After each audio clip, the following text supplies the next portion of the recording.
ഇപ്പൊ ചാമ്പക്കയുടെ സീസൺ ആയ അമ്പഴങ്ങയുണ്ട്. ഒരെണ്ണം 3 രൂപ. എടുക്കട്ടെ? എന്റെ പൊന്നോ വേണ്ട. 3 രൂപ കൊടുത്ത് അമ്പഴങ്ങ മേടിക്കാനുള്ള ആസ്തിയൊന്നും നമുക്കില്ലേ.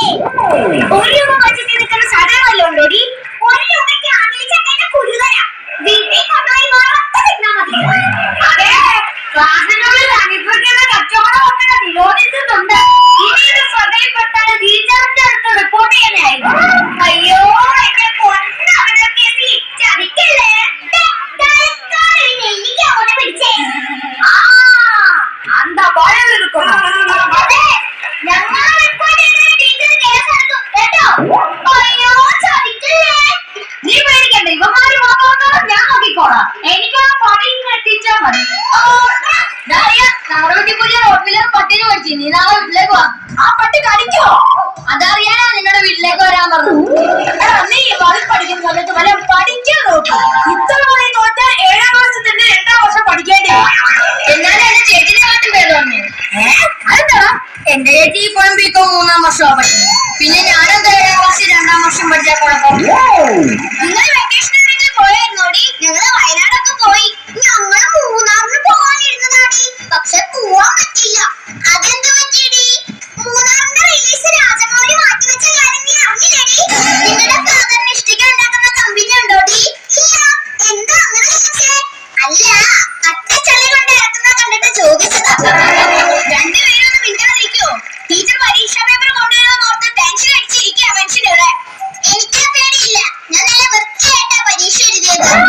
അതെ അതെ, പേപ്പറിനകത്ത് ഒന്നും എഴുതി വൃത്തികേടാക്കാതെയാ അവള് തിരിച്ചു കൊടുത്തേ. നീ ഒന്ന് എഴുതിയാണോ പരീക്ഷയ്ക്ക്? എഴുതി. എന്നെ എങ്ങനെയെങ്കിലും ഒന്ന് സഹായിക്കണേ ടീച്ചറേ. ടീച്ചർ എന്റെ വാർത്തകൾ കേൾക്കാതിരിക്കത്തില്ല. അയ്യോ ടീച്ചർ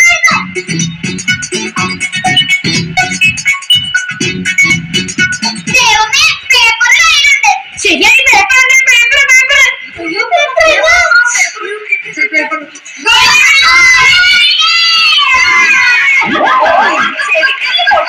ക്രിസ്മസ് പരീക്ഷയുടെ പേപ്പർ തരാൻ പോവാ. പേര് വിളിക്കുന്നവർ എഴുന്നേറ്റ് നിൽക്കണം.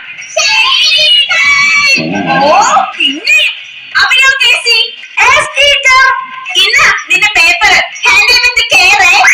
എന്തിനാ ടീച്ചർ? സൂക്ഷിച്ചു പിടിക്കണം. പൊട്ടയാ, താഴെ വീണ പൊട്ടും. ഞാൻ നന്നായിട്ട് എഴുതിയതാണല്ലോ. 3 കാര്യങ്ങൾ മാത്രം നീ നന്നായിട്ട് എഴുതിയിട്ടുണ്ട്. എന്നാ അതിനുള്ള മാർക്കെങ്കിലും താ. ആ 3 കാര്യങ്ങള് നിന്റെ പേര്, റോൾ നമ്പർ, ക്ലാസ്. എല്ലാം പൊട്ടത്തിട്ട്. ബ്രിട്ടീഷുകാരുടെ ഭരണ പരിഷ്കാരങ്ങളെ പറ്റി ചോദിച്ചപ്പോ നീ എന്തുവാണ് എഴുതി വെച്ചിരിക്കുന്നത്? ബ്രിട്ടീഷുകാരെ എനിക്ക് പണ്ടേ ഇഷ്ടമല്ല. പിന്നെ പരിഷ്കാരങ്ങളെ കാണുവാണ് എനിക്ക് കലിപ്പാണ്. എന്റെ പൊന്നോ നമിച്ച് ഇനിയുടെ അവിടെ കാണാൻ പോയി. അടുത്തത് പ്രണവ് പി എസ് ടീച്ചർ 50ൽ 4 മാർക്ക്. ആഹ്ലാദ് കുമാർ ടീച്ചറെ, നിനക്ക് ആഹ്ലാദിക്കാനുള്ളതുണ്ടോ? എന്താ ടീച്ചറെ ഞാൻ ജയിച്ച? ഇല്ല, നിനക്ക് ആദ്യമായിട്ട് 1/2 മാർക്ക് കിട്ടിയിട്ടുണ്ട്. 1/2 മാർക്കെങ്കിൽ 1/2 മാർക്ക് അതുകൊണ്ട് ഓണം പോലെ. അതിന് പഠിച്ച് മേടിച്ചെന്ന് വിചാരിക്കണ്ട. ആ പേപ്പറിൽ എഴുതി വെച്ചിരിക്കുന്ന മഷിയുടെ വിലയാന്ന് കരുതിയാ മതി. അടുത്തത് വരുൺ ടീച്ചർ 50ൽ 49 മാർക്ക്. അയ്യോ 49 50 മാർക്ക് എഴുതുന്നോ ടീച്ചറെ? സാരമില്ല മോനെ, അടുത്ത തവണ നമുക്ക് 50ൽ 50 മേടിക്കാം കേട്ടോ. എന്നാലും ടീച്ചർ എന്റെ ഒരു മാർക്ക് പോയി. ആ 1 മാർക്കെങ്കിലും ബാക്കിയുള്ളത് കിട്ടിയാ മതിയായിരുന്നു. എന്റെ ഒരു മാർക്ക് പോയി. കണ്ടോ കോർപ്പറേറ്റ് കുത്തകളുടെ പട്ടിഷോപ്പ്? അവരുടെ 1 മാർക്ക് പോയത്. അടുത്തത് മണിക്കുട്ടി മന്മഥൻ 1.5 മാർക്ക്. 1.5യോ? അടുത്തത് ദേവനന്ദ നിനക്കുണ്ട് 1.5 മാർക്ക്. ഇത് കൂട്ടായ്മയുടെ വിജയം. ഇതിനുണ്ട് ടീച്ചർ 50ൽ 45 മാർക്ക്. മിടുക്കി. ഇവരെ ഒന്നും എഴുതിയിട്ടില്ലെന്ന് പറഞ്ഞത് നിനക്ക് 45 മാർക്ക് എവിടെ കിട്ടിയടി? സത്യമായിട്ട് ഞാൻ ഒന്നും എഴുതിയിട്ടില്ലേ. ഇതൊന്നും മിറാക്കിൾ സംഭവിച്ചതാ. എല്ലാവരും പേപ്പർ കിട്ടിയല്ലോ. ഇനി ആർക്കെങ്കിലും എന്തെങ്കിലും സംശയം ചോദിക്കാനുണ്ടെങ്കിൽ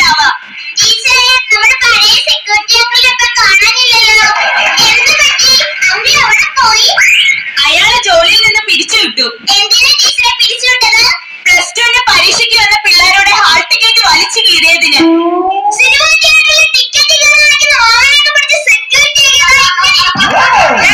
മതി ഇനിയോടെ. പിന്നെ എല്ലാവരുടെയും പ്രോഗ്രസ് കാർഡ് തന്നുവിടും. വീട്ടിൽ കൊണ്ടുപോയി രക്ഷകർത്താവിന്റെ ഒപ്പിടിപ്പിച്ചിട്ട് നാളെ തന്നെ തിരിച്ചു കൊണ്ടുവരണം. ടീച്ചർ, എന്റെ അച്ഛനും അമ്മയും ഗൾഫിലാ. അതിന് എന്റെ പ്രോഗ്രസ് കാർഡ് ഫേസ്ബുക്കിൽ പോസ്റ്റ് ചെയ്യട്ടെ? അച്ഛനും അമ്മ ടാഗ് ചെയ്യാമോ? അച്ഛന് ടാഗ് ചെയ്യാനോ? എന്തിന്?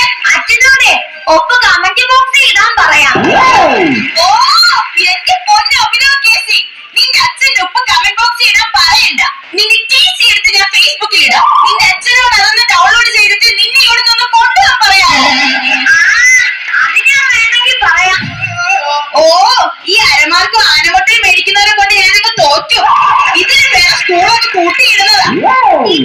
സ്കൂളൊക്കെ തുറന്നത് ഇപ്പോഴല്ലേ? അതെ, 1 മണിക്കൂർ ഓൺലൈൻ ക്ലാസ്സിൽ ഇരുന്നിട്ട് 1ാം റാങ്ക് മേടിക്കാൻ എന്റെ അച്ഛന്റെ പേര് ഡിങ്കന്നൊന്നും അല്ല. ശരി, ഇപ്പൊ സ്കൂള് തുറന്നല്ലോ. അടുത്ത പരീക്ഷയ്ക്ക് നീ നല്ല മാർക്ക് മേടിക്കുമെന്ന് ഉറപ്പാണോ? വലിയ ഉറപ്പൊന്നുമില്ല. പ്രതീക്ഷയുടെ അമിതഭാരമില്ലാതെ ടീച്ചർ പേപ്പർ നോക്കിയാൽ ചിലപ്പോ ഞാൻ രക്ഷപ്പെട്ടേക്കും.